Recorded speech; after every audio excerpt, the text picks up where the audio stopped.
बिस्मिल्लाहिर्रहमानिर्रहीम। अस्सलाम वालेकुम। Welcome to my channel. उम्मीद करती हूँ आप सब लोग खैरियत से होंगे। मैं भी अल्हम्दुलिल्लाह जी बिल्कुल ठीक। आज काफ़ी दिनों के बाद वीडियो अपलोड कर रही हूँ। उसकी रीज़न मैं थोड़ा आपको आगे चल के बताऊँगी। फ़िलहाल आप देखिए मेरे हस्बैंड अनबॉक्सिंग कर रहे हैं अपने नए फ़ोन की। जी हाँ जी, माशाल्लाह अल्हम्दुलिल्लाह मेरे हस्बैंड ने अपने लिए काफ़ी टाइम के बाद कोई चीज़ बाय की है और वो है 15 प्रो मैक्स। और ये भी मेरे बहुत ज़्यादा फ़ोर्स करने के बाद उन्होंने बाय किया है। पता नहीं उनको क्या प्रॉब्लम है, अपने लिए चीज़ बाय करते हुए वो बहुत ज़्यादा सोचते हैं और बाकी सब के लिए, मेरे लिए, अम्मा-पापा के लिए, अपनी सिस्टर के लिए खरीदते टाइम उन्हें कोई भी ना पैसों की फ़िक्र होती है, ना ही किसी चीज़ की फ़िक्र होती है। बस ये होता है जी फ़रमाइश है तो उसको पूरा करना ही करना है। एनीवे जी माशाल्लाह अल्हम्दुलिल्लाह। जी, तो अब मैं आपके साथ शेयर करती हूँ वीडियो लेट अपलोड करने की रीज़न। तो उसकी रीज़न ये है जी, पिछला पूरा महीना मैं पाकिस्तान में थी। रमज़ान के एंड में हम लोग चले गए थे और रमज़ान और ईद वहीं पे गुज़ारने के बाद, उसके बाद कुछ दिन गुज़ारने के बाद अभी रिसेंटली ही मैं 1-2 दिन पहले पाकिस्तान से वापस आई हूँ।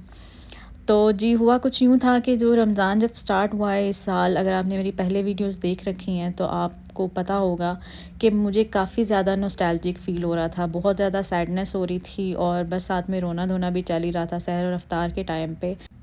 तो वो ना सिर्फ़ मैं खुद सैड होती थी, साथ में अपने हस्बैंड को भी काफ़ी ज़्यादा सैड कर देती थी क्योंकि काफ़ी टाइम से उन्होंने भी रमज़ान पाकिस्तान में नहीं गुज़ारा हुआ था।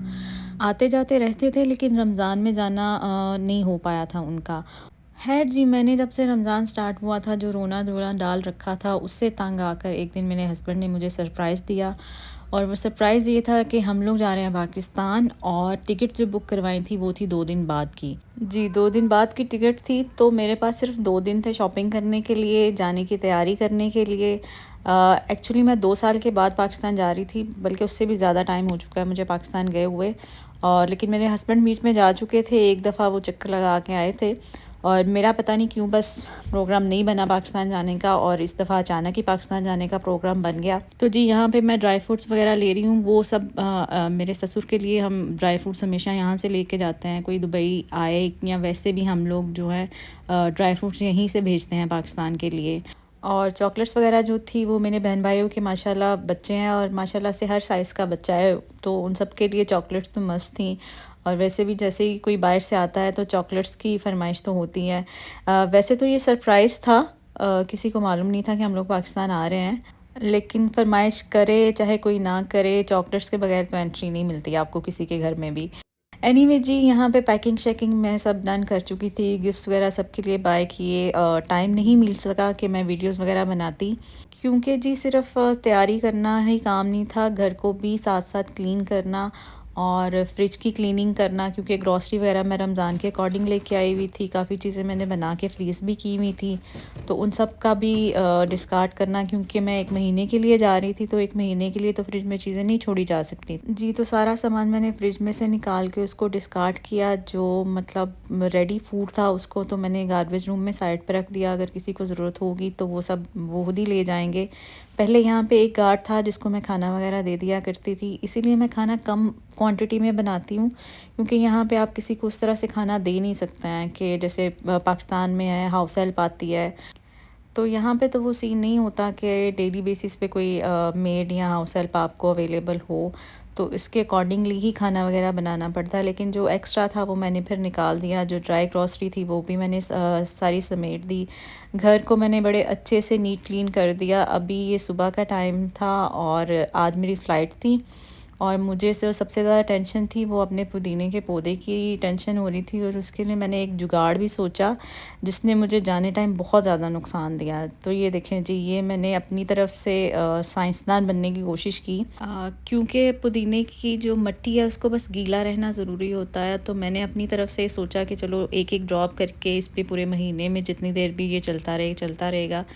लेकिन जी जाने टाइम इसने पूरा घर गंदा कर दिया और सारा सामान बाहर रख के मैं फ़ाइनली फिर घर की सफाई दोबारा से करके, तो अभी जी हम सारा सामान ले चुके हैं, घर को मैंने फिर से क्लीन कर दिया और लॉक करके हम लोग जा रहे थे एयरपोर्ट के लिए।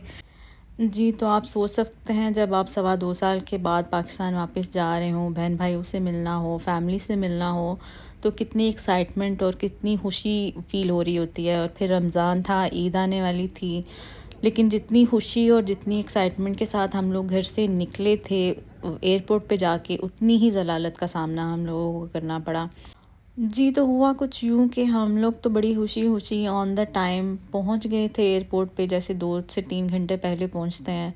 हम लोगों ने सोचा हुआ था जल्दी बोर्डिंग करवाएँगे, फिर एयरपोर्ट से थोड़ी बहुत शॉपिंग जो रह गई है वो हम लोग कर लेंगे। क्योंकि घरवालों के लिए पिज़्ज़ा और अल्बेक लेके जाने का प्रोग्राम था हम लोगों का। लेकिन एयरपोर्ट से शॉपिंग क्या करनी थी, जो कुछ हम लोग लेके जा रहे थे उसमें से भी काफ़ी सामान हमें निकालना पड़ा। जी, तो नॉर्मली ऐसा होता है कि जो लगेज होता है वो कार्गो करा दिया जाता है और हैंड कैरी होता है, उसके अलावा शोल्डर बैग्स अलाउ होते हैं।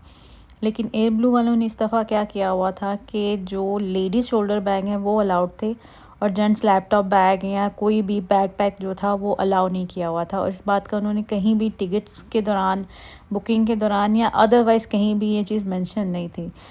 तो इसी के अकॉर्डिंगली हम लोग ही नहीं, बाकी सब लोग भी इसी तरह से बैकपैक के साथ थे, लैपटॉप बैग के साथ थे, लेकिन वो लोग अलाउ नहीं कर रहे थे। तो काफ़ी ज़्यादा टाइम हमारा जो था वो चेक इन में वेस्ट हो गया। और उसके अलावा भी आप अगर एयरपोर्ट से ड्यूटी फ्री से कोई भी शॉपिंग करते हैं तो वो आपको लगेज में सेंड करना पड़नी थी, वो आप नहीं लेके जा सकते थे हैंड कैरी में।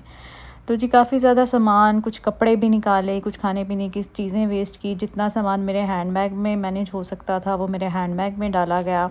और इस तरह जो हम जल्दी-जल्दी और खुशी और एक्साइटमेंट में जा रहे थे, वो सारी की सारी एक्साइटमेंट जो थी हमारी वो वहीं पे ख़त्म हो गई। थकावट भी बहुत ज़्यादा हो गई, कुछ सामान ना ले जाने का वो थोड़ी-सी सैडनेस हो रही थी कि इतनी खुशी से, इतनी एक्साइटमेंट से हम लोगों ने चीज़ें बाय की थी, और कुछ करनी भी थी यहाँ से बाय हम लोगों ने, लेकिन वो फिर हम लोगों ने नहीं की।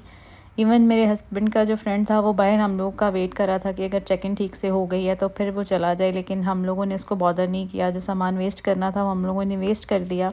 लेकिन यकीन कीजिए इस दफ़ा एयर ब्लू का जो सफ़र था वो इंतहाई बकवास साबित हुआ, क्योंकि ना सिर्फ लगेज के दौरान चेक इन के टाइम पे उन लोगों ने ड्रामेबाजी की, बल्कि फ़्लाइट यूजुअली डिले हो जाया करती हैं, लेकिन इन्होंने टाइम से 10-15 मिनट पहले ही टेक ऑफ़ करने का सोचा कि रमज़ान चल रहा था और मैं वॉशरूम में वज़ू करने के लिए मुझे 1 से 1.5 मिनट का टाइम लगा होगा। तो उन लोगों ने हम लोगों को अंदर जाने से मना कर दिया, बोर्डिंग नहीं करने हम लोग को दे रहे थे। और सिर्फ हम लोग ही नहीं, हमारे साथ और भी काफ़ी लोग थे जिनको ये सारा कुछ फ़ेस करना पड़ा था। और फिर ये सारा कुछ फ़ेस करने के बाद जैसे ही हम लोग प्लेन में पहुँचे तो वहाँ पे वो हमें हैंड कैरी ले जाने की परमिशन नहीं दे रहे थे। वो कह रहे थे जी जो हमारा केबिन्स हैं वो फुल हो चुके हुए हैं, तो हम लोग ये जो आपका हैंड कैरी है ये कार्गो में भेज सकते हैं, अदरवाइज़ आपको ये यहीं पे ड्रॉप करके जाना पड़ेगा, हम कोई आपकी हेल्प नहीं कर सकते। ये देखिए जी मेरे हैंड बैग की हालत, फुल ऑन इसमें जितनी भी चीज़ें मैं डाल सकती थी वो मैंने डाल के अपने बैग का बेड़ा गर्क कर लिया, लेकिन इन लोगों ने हमारे साथ कोई भी कोऑपरेशन नहीं की।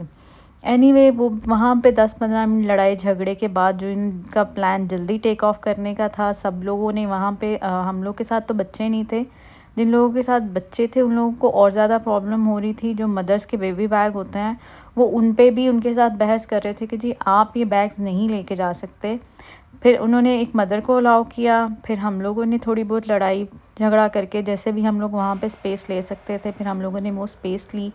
लोगों ने इतने दिन बड़े शॉपर उठा रखे थे, पता नहीं उनमें क्या था, वो उनको अलाउ कर रहे थे, पता नहीं हम लोग से क्या मसला था। इस दफ़ा एयर ब्लो की एक ही चीज़ जो अच्छी थी वो थी इनकी अफ्तारी, और खाना इनका बेहतर था, अफ्तारी भी ठीक थी, लेकिन ठंडा था या जो भी सीन था।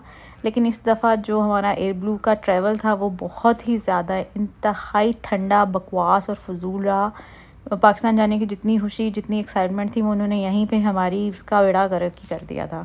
जी, इफ्तार में थे हमारे पकोड़े और रोल्स वग़ैरह थे, साथ में एक पता नहीं अजीब-सा कोई केक था या पता नहीं क्या था, और खाने में चिकन कड़ी और साथ में राइस थे। ख़ैर जी अल्हम्दुलिल्लाह, जो होता है वो बेहतरी के लिए होता है और इसी उम्मीद के साथ ज़िंदगी चली जाती है। तो हम लोगों ने भी यही सोचा कि चलो ठीक है, जो होना था वो हो गया, और जो सामान नहीं ले जा सके, जो नहीं था किस्मत में, वो वेस्ट हो गया, और जो जैसे एडजस्ट हो सका वो हम लोगों ने कर लिया।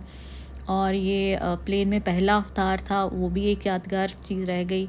और ये देखिए जी अभी रात की हमारी फ़्लाइट थी।